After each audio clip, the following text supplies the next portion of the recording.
আসসালামু আলাইকুম, welcome back to my channel. কেমন আছেন আপনারা সবাই?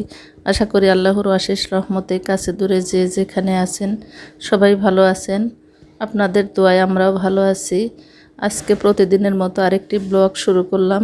আজকের ব্লগটি আমি সকাল থেকেই শুরু করেছি। আজকে সকালে কি নাস্তা বানিয়েছি সেগুলো আপনাদের সাথে শেয়ার করলাম। আমার ছেলে ঘুম থেকে উঠে পড়েছে, ওকে নাস্তা দিয়ে দিচ্ছি। আর আমি আগেই নাস্তা সেরেছি। এখন আমি দুপুরে কি রান্না করব সেগুলো সব গোছগাছ করে নিয়েছি। খিচুড়ি রান্না করব, অলরেডি খিচুড়ি কি দিয়ে খাওয়া হবে সেগুলো রান্না করা হয়েছে, সেগুলো আসলে ক্যাপচার করা হয়নি। গতকাল যখন বৃষ্টি হচ্ছিল তখন আমার ছেলে খিচুড়ি খেতে চেয়েছিল, রান্না করেছিলাম না। আজকে ভাবলাম করে দেই। আজকেও মেঘলা মনে হচ্ছে, আজকেও বৃষ্টি আসবে, চারিদিকে মেঘলা আকাশ। আর এর জন্য খিচুড়িটা রান্না করছি। কয়েকদিন বেশ গরম ছিল, গরমের কারণে সবার নাভিশ্বাস অবস্থা। আর এ সময় তো খিচুড়ি একদমই খাওয়া হয়নি, বেশ কিছুদিন হয়ে গেল খিচুড়ি রান্না করা হয় না। আর আমার ছেলে খিচুড়ি খেতে এমনিতেই পছন্দ করে। প্রত্যেক শুক্রবারে সকালবেলা রান্না করা হয়, কিন্তু এখন যে পরিমাণে গরম ছিল কয়েকদিন রান্না করা হয়নি। এদিকে আমাদের গ্রামের বাড়ি থেকে আম পাঠিয়েছে আমার আম্মা, ভাবলাম আপনাদের সাথে শেয়ার করি। গ্রাম থেকে একদম 100% ফরমালিন মুক্ত নিজের গাছের আম, আর সাথে এখানে মিষ্টি আলু পাঠিয়েছে। আসলে মায়ের মন যা দেখে সেটাই মনে হয় যে তার সন্তানদের দিয়ে খাবে। এগুলো হয়তো বা বাড়িতে কিনা হয়েছিল। এই আলুগুলো পাঠিয়ে দিয়েছে, আর গাছের পাকা আম দিয়েছে, অনেকগুলো আম দিয়েছে। আর আমার ছেলেরা এখন পর্যন্ত আম খেয়েছিল না, বাড়ি থেকে অনেক আম দিয়েছে, এগুলোই খাবে, বেশ কিছুদিন চলে যাবে। আমের সিজনে প্রত্যেক বছরই আম পাঠিয়ে দেয় 2-3 বার করে, এবার আজকে প্রথম পাঠালো।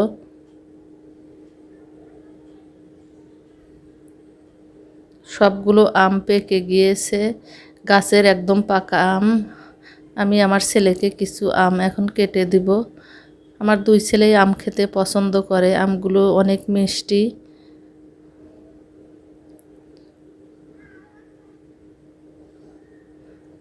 আমার ছেলেকে এখন আমি আম দিয়ে দিচ্ছি, ও স্কুলের হাতের কাজগুলো করে নিচ্ছে। আজকে যেহেতু ওর ক্লাস নাই,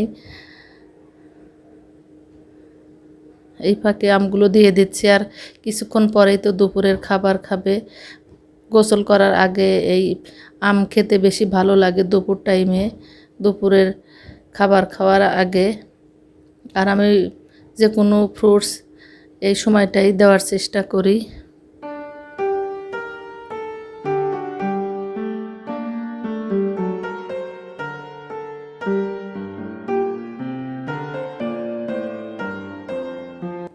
সব কাজকর্ম শেষ করে, রান্না গোসল শেষ, নামাজ শেষ করে এখন আমি টেবিলে খাবার দিয়েছি।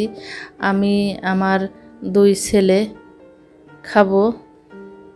আমার হাজব্যান্ড যেহেতু অনেক দিন থেকেই বাসায় নাই, দেশের বাহিরে আছে, আমি আমার 2 ছেলে নিয়েই আছি। আজকে খিচুড়ি রান্না করা হয়েছে, বেগুন ভাজি, ইলিশ মাছ ভাজি, এগুলো দিয়েই আমার ছেলে খিচুড়ি খেতে চেয়েছিল, আর এগুলোই করা হয়েছে।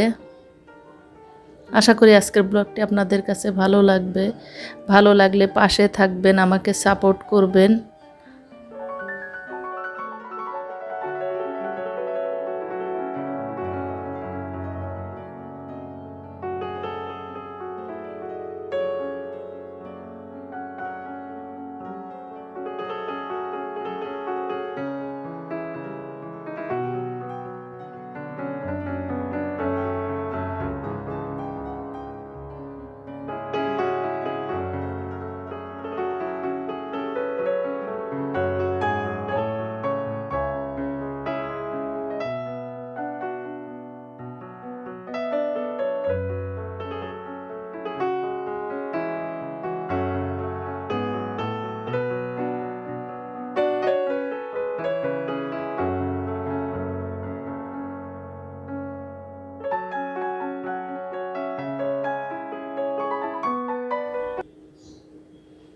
আমি আমার ছেলেদের বিকালের নাস্তার জন্য এখানে আগেই আটা মেখে রেখেছিলাম, ডোনাট বানিয়ে দেব। আমার ছেলেরা ডোনাট খেতেও পছন্দ করে, আমার মনে হয় সব বাচ্চারাই ডোনাট খেতে পছন্দ করে। আমি দুপুরেই আটা মেখে রেখেছিলাম আর সেগুলো দিয়ে এখন বানিয়ে দিব।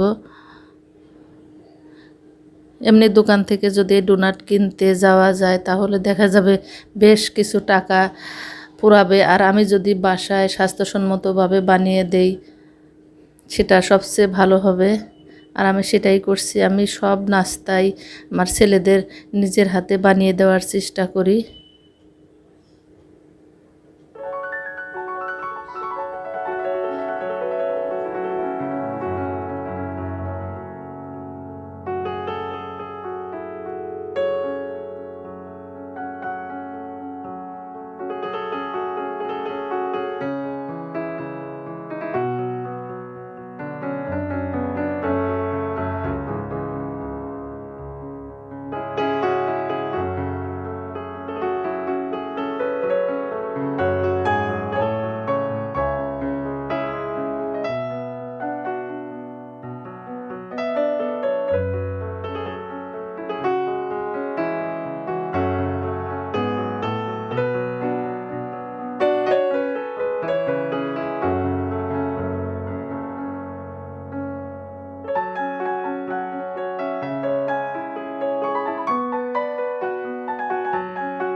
আমি সবগুলো ডোনাট ভেজে নিব, এরপর ছেলেদেরকে খেতে দিব। আশা করি আজকের ব্লগটি আপনাদের কাছে ভালো লেগেছে। ভালো লাগলে পাশে থাকবেন, পরবর্তীতে নতুন ব্লগ নিয়ে হাজির হব। আজকের মতো বিদায় নিচ্ছি। আল্লাহ হাফেজ। আসসালামু আলাইকুম।